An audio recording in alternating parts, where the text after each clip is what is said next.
अस्सलाम वालेकुम। आज की वीडियो बहुत ज़्यादा ज़बरदस्त और बहुत ही बम्बास्टिक होने वाली है। आज की वीडियो ना मिस कीजिएगा ना स्किप कीजिएगा, क्योंकि आज हम पढ़ेंगे शेक्सपियर का प्ले और उसका नाम है हैमलेट, जो कि एक प्रिंस था डेनमार्क का। उसने ये जो इंग्लिश लिटरेचर की one of the best phrase बयान की है, टू बी और नॉट टू बी।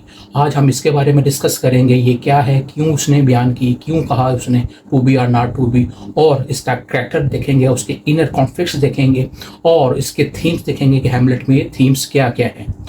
मैं हूं खालिद उमर भट्ट और आप देख रहे हैं मेरा यूट्यूब चैनल लिटरेचर फॉर बहादुर।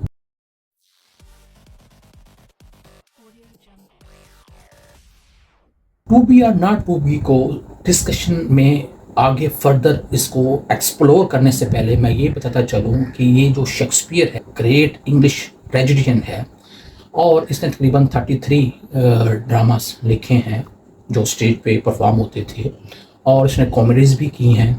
और इसके जो मशहूर जो है ड्रामास वो हैं ओथेलो, जैसे कि आज हम पढ़ रहे हैं, थोड़ा डिस्कस कर रहे हैं, वो है हैमलेट, और तीसरा है मैकबेथ, और एज यू लाइक इट, और भी बहुत सारे कॉमेडीज़ भी हैं, ठीक है। और ये पोइट भी था बहुत ज़बरदस्त। तो इसको हम बयान करने से पहले कि ये टू बी और नॉट टू बी है क्या, थोड़ा स्टोरी को डिस्कस कर लेते हैं। जब तक हम स्टोरी को डिस्कस नहीं करेंगे आगे हमें पता नहीं चलेगा कि ये इसने क्यों कहा था। ये एक्ट 3 और सीन 1 की एक सुल्की है, जिसमें उसने कहा है सुल्की। मैं आपको आगे बताऊंगा कि what is the difference between soliloquy and dramatic monologue या मोनोलॉग। तो इसको आज हम डिस्कस का मौजू नहीं बनाते, लेकिन सोलिकी आप ये समझ लें, आप खुद गुलामी को कहते हैं, जो बंदा खुद कोई बात करता है। अब ये होता यूँ है कि डेनमार्क में जो बादशाह है उसका कत्ल हो जाता है, ठीक है जी। करता कौन है? उसका अपना भाई क्लॉडियस, और कुछ देर के बाद ही वो शादी कर लेता है जिसका उसने कत्ल किया है उसकी बीवी से, यानी कि अपनी भाभी से। अब ये उसका बेटा है हैमलेट डेनमार्क का, जो कि प्रिंस है। अब होता ये है कि ये एक दफ़ा ये सोया होता है हैमलेट, उसको ख्वाब में ना उसका वालिद आता है जो कि कत्ल हुआ है।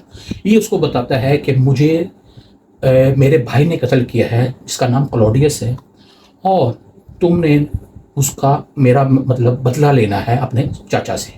अब होता ये है कि उसकी जो माँ है उसने ऑलरेडी उसके भाई से शादी कर ली है, उसका नाम क्वीन गर्टरूड है। अब ये होता है, ये जो पूरी चलती रहती है कहानी, फिर हम इसको आगे नहीं करते क्योंकि बहुत लंबा काम हो जाएगा। आपको पता है शेक्सपियर का जो प्ले को डिस्कस करना भी एक बहुत बड़ी बात होती है, और with the passage of time बहुत से हिगल्डी पिगल्डीज हो रही हैं इस पूरे प्ले में। और एंड पे आपको ये बताते चलूँ, ये खुद भी मर जाता है और अपने चाचे को भी मार देता है।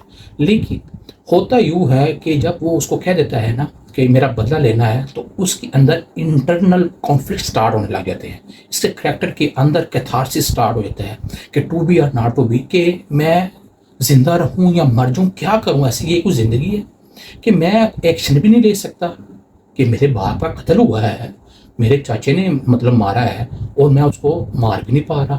और ये उसके अंदर ना जो अप्स एंड डाउन्स हैं, इगल्टी पिगल्टी है, हौच पौच है, और वो पैरालाइज इन डिसीजन पावर, इसके में विल पावर नहीं है, इनडिसीजन है, और डिसीजन पावर की उसके में बहुत ज़्यादा लैकिंग है, जिसकी वजह से वो उसको ये प्रॉब्लम क्रिएट हो रही है। He is not a man of action, he just a man of contemplation, कि वो सिर्फ सोचता है, वो करता नहीं है। तो इसी को ही हम फ्रेज को कहते हैं टू बी और नॉट टू बी, कि ऐसा इंसान, ऐसा बंदा जो कुछ कर ना पा रहा हो ज़िंदगी में, वो सिर्फ सोचता हो, कुछ एक्शन उसके ना आ रहे हो माइंड में कि मैंने क्या करना है अपने लाइफ में, क्या होता है।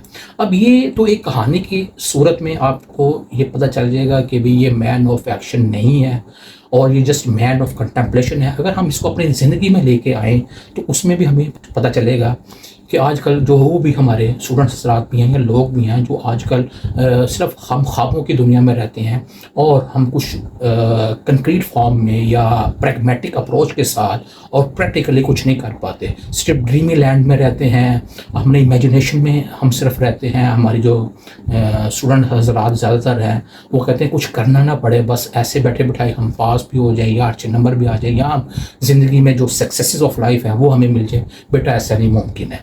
इसलिए ये जो फ्रेज़ है, ये अगर मैं एग्जैजरेशन ना करूं, ये one of the greatest phrase है इन इंग्लिश लिटरेचर। वो इसी वजह से है कि इसमें आपको एक फूड फॉर थॉट भी है और एक आपको प्रोवर्ब के सूरत में भी आप कह सकते हैं इसको, और ये एक आपको मैक्सिम के तौर पे भी कह सकते हैं कि एक ज़रबुल मिसल बन गई है कि टू बी और नॉट टू बी, कि करूँ या ना करूँ, क्या करूँ, मैं कंफ्यूज माइंडेड बंदा हो गया हूँ कि ये भी मैं करना चाहता हूँ, मैं ये भी करना चाहता हूँ, लेकिन मुझसे हो नहीं रहा, मेरी इमेजिनेशन बहुत हाई हो गई है, या मैं ये करना तो चाहता हूँ लेकिन मुझसे हो नहीं पा रहा। तो इसी को ही हम लेके अगर कहानी के सूरत में चले तो वो एंड पे अपने चाचे को, क्लॉडियस को मार देता है, लेकिन वो बाहर आ, उसका चाचा भी बड़ा तेज़ होता है, वो भी वो जहर वगैरह वो देता है, मतलब ये भी मर जाता है एंड पे।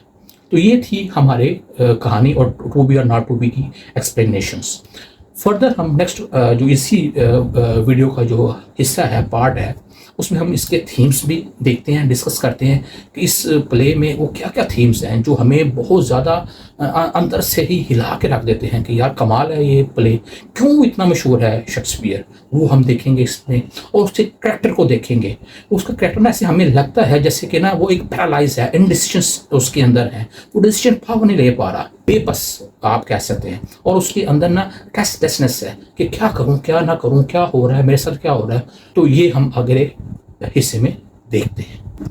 वीडियो के इस हिस्से में हम उसका हैमलेट का कैरेक्टर को डिस्कस करेंगे कि कैसे वो साइकोलॉजिकली उसमें अपहीवल है, उसके अंदर इगल्टी पिगल्टी है, कंफ्यूज माइंडेड है, उसमें हौच पौच है और उसमें एजिटेटेड उसकी पर्सनैलिटी हो गई हुई है, और उसने जब बदला लेना है तो उसको उसके अंदर एक गुस्सा भी क्रिएट हो रहा है और उसकी एम्बिगुअस करैक्टर उसमें हमें फील होगा, टू बी और नॉट टू बी का जो शिकार है, करूँ ना करूँ, क्या करूँ, पैरालाइज है ऑफिस इनडिसीजन स्किल्स में, इनडिसीजन पावर्स में, विल पावर नहीं है उसमें बिल्कुल ही, अनसर्टेनिटी हमें फील होगी इन हिज एक्शंस में, करना चाह रहा नहीं हो रहा, करैक्टर जो है वो उसका उसमें इनडिसाइसिवनेस है, डायलेमा है उसमें प्रॉब्लम्स क्रिएट हो रही हैं, उसकी सिचुएशन और उसकी कंडीशंस में बहुत ज़्यादा वो टेंशन्स क्रिएट हैं, और उसका जो फादर की जो डेथ है वो उसको बहुत ज़्यादा अंदर से झंझोर रही है कि मैं क्या करूँ, किसने मेरे बाप को कत्ल किया, वो तो मेरा खुद चाचा ही है,